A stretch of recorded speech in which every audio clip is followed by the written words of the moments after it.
1. Which graph is the man talking about?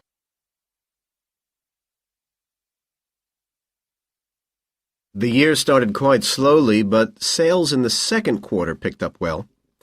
Although there was a slight drop in the third quarter, I'm pleased to say that sales started to rise again at the end of the year.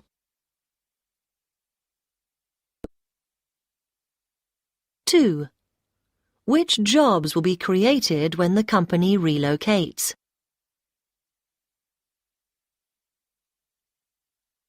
Family Fashions is relocating part of its mail order operation with the creation of 200 jobs in Manchester.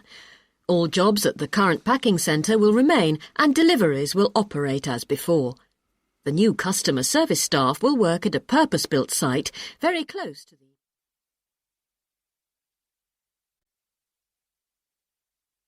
3. Why are the brochures late?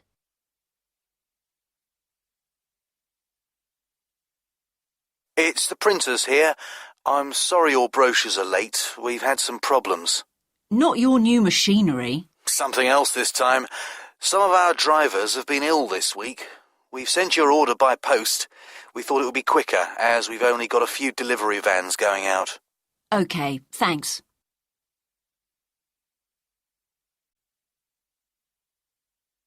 4. What will Mediband's new owners do?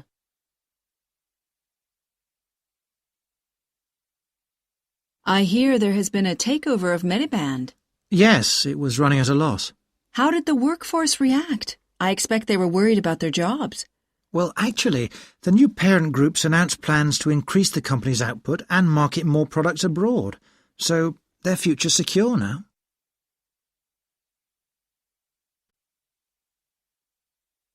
Five. When will the sales conference be held?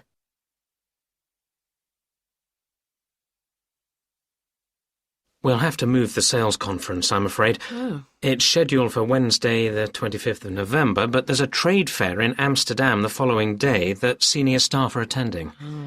We could move it to Monday the 30th.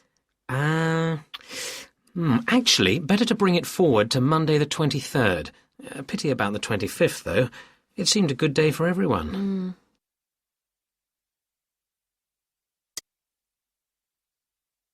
6.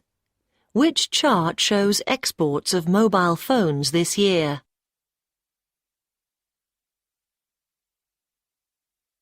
Mobile phone sales have remained steady overall this year, though the export market shares have changed. Now Europe and the United States together account for the same amount as Southeast Asia.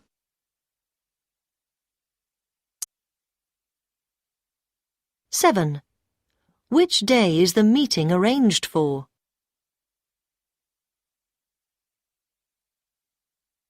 Would you be able to attend a meeting next week? Monday would be OK, but I may have to cancel an appointment. Tuesday or Wednesday mornings are possible. Or shall we say Tuesday rather than Monday? That's probably the easiest thing. Then I won't have to change my arrangements for Monday, and I'd like it earlier than Wednesday, really.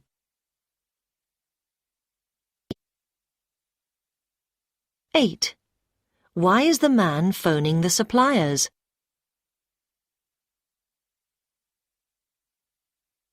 Please leave your message after the tone. Hello, Lars here from Olafsons. About the tool component you supplied last month, the CX27, we found we're getting more faults than usual, so I want you to look at the part again and perhaps adjust the measurements. Could you call me as soon as possible? Part 2. Emma, Mark here. I'm calling to tell you about the annual performance prizes for senior staff. OK, let me know the details of the order. You can order them all from one website. It's www.axibiz.co.uk. Is that AXIBUS? It's AXIBIZ. OK? We need 15 silver calculators.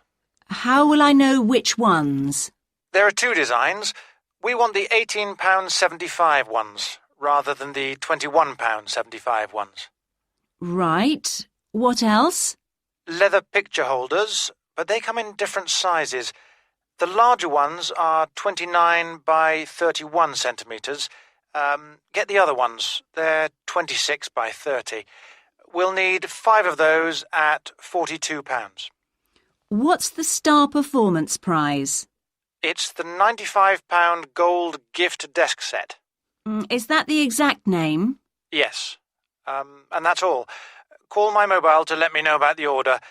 I'll be out of the office tomorrow. I don't have your number. Oh, I always forget it. Yes. 07950 332 841. Try to call before 1:30 tomorrow. I'm in meetings till 2. Can I call you afterwards? Sure. Make it before 4:30. Fine. When's the order got to arrive by? Very soon. The presentations are on the 7th of April. Next month? Yes, so the 5th at the latest. I'll do what I can. Part 3. As you know, I attended the annual marketing conference in Manchester last week. As always, it was very useful. There were some first-rate seminars and presentations. I was particularly impressed by a talk on internet advertising. In fact, I plan to ask the speaker to come and do a workshop for our staff here. Her name's Susan Hill. Some of you may have heard of her. She writes regularly for a number of business magazines. Conferences aren't just about seminars and workshops, though. In fact, I'd say that for most people, and I include myself, probably the most important part of any conference are the new contacts you make. One very useful person I met at the Manchester conference was a man called Harry Baxter from a company in Glasgow. He'd already heard of our video cameras and wanted to know more about them. Anyway, he's interested in placing an order for them with us. He'll be confirming that in the next couple of days. I also met 2 people from an American firm called Bentley High Tech. They're a major supplier to stores all over the USA. Their headquarters are in New York. They seem really impressed by what we're doing. In fact, one of them intends to come over to spend a few days with us in October. He might like to see something of our manufacturing process and production capacity, though I think he's mainly interested in discounts. If all goes well, this could lead to a really major contract for us. One of the other aspects of the conference that I Part 4. This week's business profile looks at the career of Nigel Player. Good afternoon, Nigel. Good afternoon. Nigel, you now own a very successful small airline on the island of Alderney.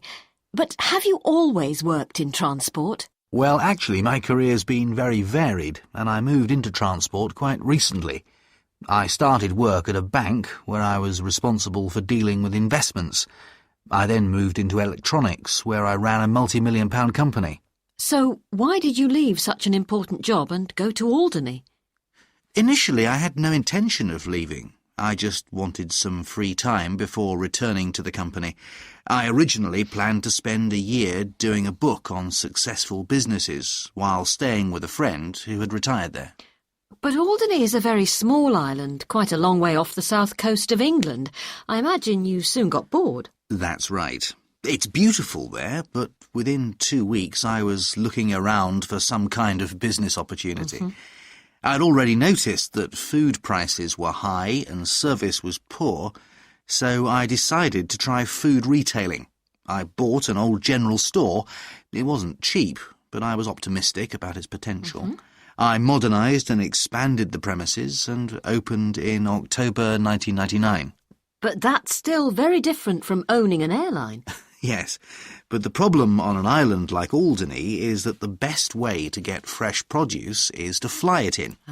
That was fine during the winter months, but in summer, when there were lots of tourists wanting to come to the island, the local airline sometimes used to just leave my food on the mainland and bring tourists instead. Carrying passengers earned them far more money than carrying freight, of course. So what did you decide to do to solve the problem? Well, I thought about bringing things in by boat. It wouldn't cost so much and might be more reliable even in bad weather, but it would take much longer. That's when I decided I had no choice but to buy my own small 8-seater plane. Soon I was bringing in food twice daily. But that was just carrying freight? At first, yes, but my supermarket customers kept asking me to find a place for them on my plane. I realised there was a great demand for competitive prices, so I put together a business plan for operating a small passenger airline twice a week. It was a challenge, but I really enjoyed doing something so different. So was it difficult getting everything prepared? Well, of course, I already had quite a bit of business experience, and a good friend of mine was involved in the transport business for years, and he gave me a lot of advice. But the main thing, really, was that I'd already had a year's experience of flying and transporting goods, so I understood about regulations and so on. The company got its licence, and we made our first flight in January 2002. In the first month, we carried 38 passengers, but by the end of the year, we had totalled 8,000. So what would you say is the secret of your success? I think it helps that we're a small company running a purely local service. If a big airline upsets 100 customers, there are millions more willing to use them. If we have 8 unhappy people on one of our morning flights, the whole island knows about it by the evening. So all our staff are very committed to giving a good personal service. Thank you, Nigel. That was very interesting.